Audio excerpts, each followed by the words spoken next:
find your community, find your tribe, because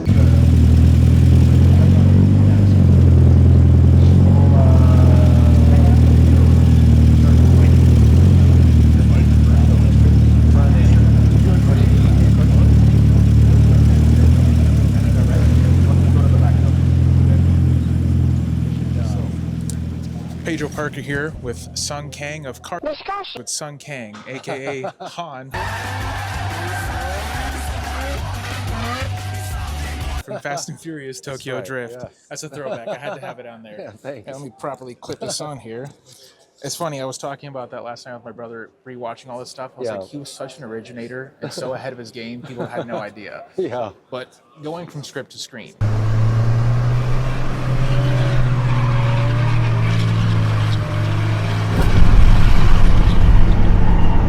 You definitely wore a lot of hats. I'm also a writer as well, so I know how vulnerable it is to put that out there. Can you maybe give us some insight on where did the script start? Was it a little scribble, a little note, or just a story that always in the back of your head, in the back pocket? Well, I have a writing partner I've been working with for the past 15 years. So we have a stack of scripts. And like I shared earlier, this movie actually started as a bigger film at a studio.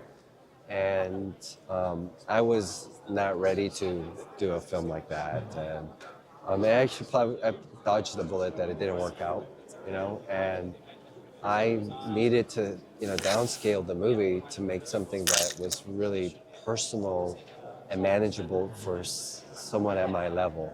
And again, it goes, there's a saying in Hollywood where you can make a bad movie from a good script, but you can't make a good movie from a bad script. So it all starts on the page, and it's free, So a writing partner and I, we would just meet like 7 days a week and just go over every beat, every scene, dissect it, and then we would actually share it with a lot of our colleagues. And so that script went through probably like 14 iterations, and was even evolving while we were even shooting, right? So it's like evergreen. It's always like changing and growing.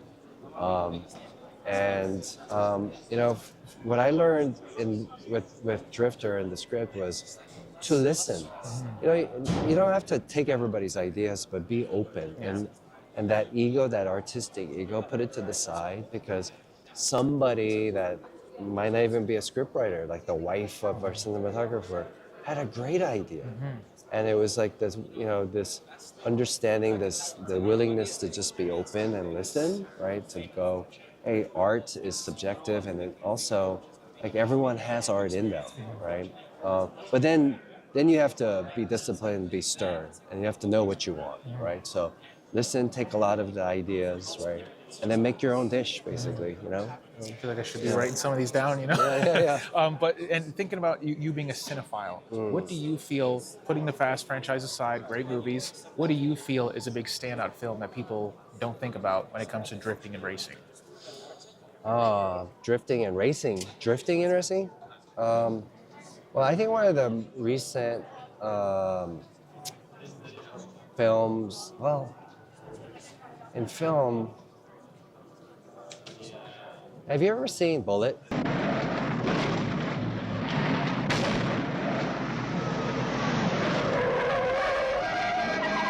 Yes. Steve McQueen? Yeah. I think that for some reason that film stands the test of time in terms of like honest angle, like car stunts.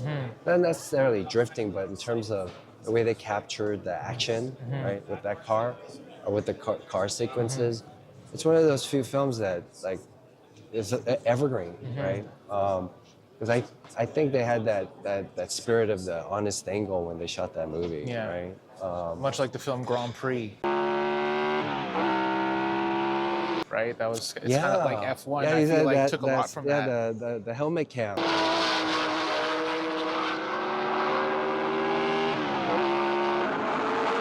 Yeah, It was exactly. it was so like honest, right? Exactly.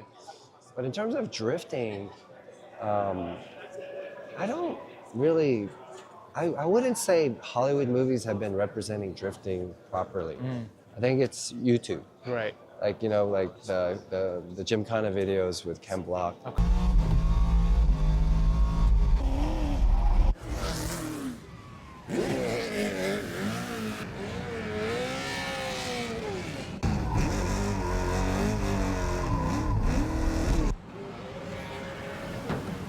Yeah. That's to me what represents like what like true drifting cinema is, right? And now there's this blurred line between, you know, like YouTube content and films, really. It's like slowly kind of melding together, Yeah. right? Which I'm really excited about. And I Absolutely. think that's what, you know, I really like, you know, yearned and like focused on Drifter is to bring in that YouTube sensibility or that content like maker sensibility of capturing car action and drifting into cinema.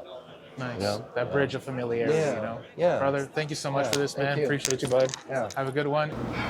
Well, I feel like kids today are way ahead of the curve than my generation. You know, the fact that when I meet Asian American like kids today, they have a different swagger than I have or I had because it's all in their hands today. They have control over it. There's distribution via social media, via YouTube. If you study films like Iron Lung that recently came out, you know, Markiplier, I mean, he's a YouTuber that is competing, going head to head with big studio movies. So, you know, for any young storyteller or aspiring filmmaker to have an excuse of not to do, right, I would argue that it's all in front of you today, you know?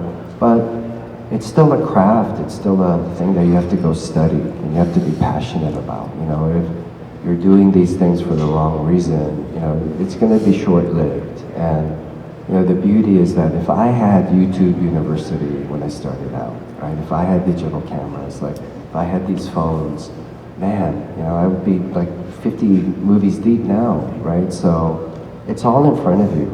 You know, it's like just go and study it, study the craft of writing, you know, filmmaking, and find your community, find your tribe, because you know you're only as good as the people around you. And a movie is not made by one person; it's made by a village, right? So it's all possible.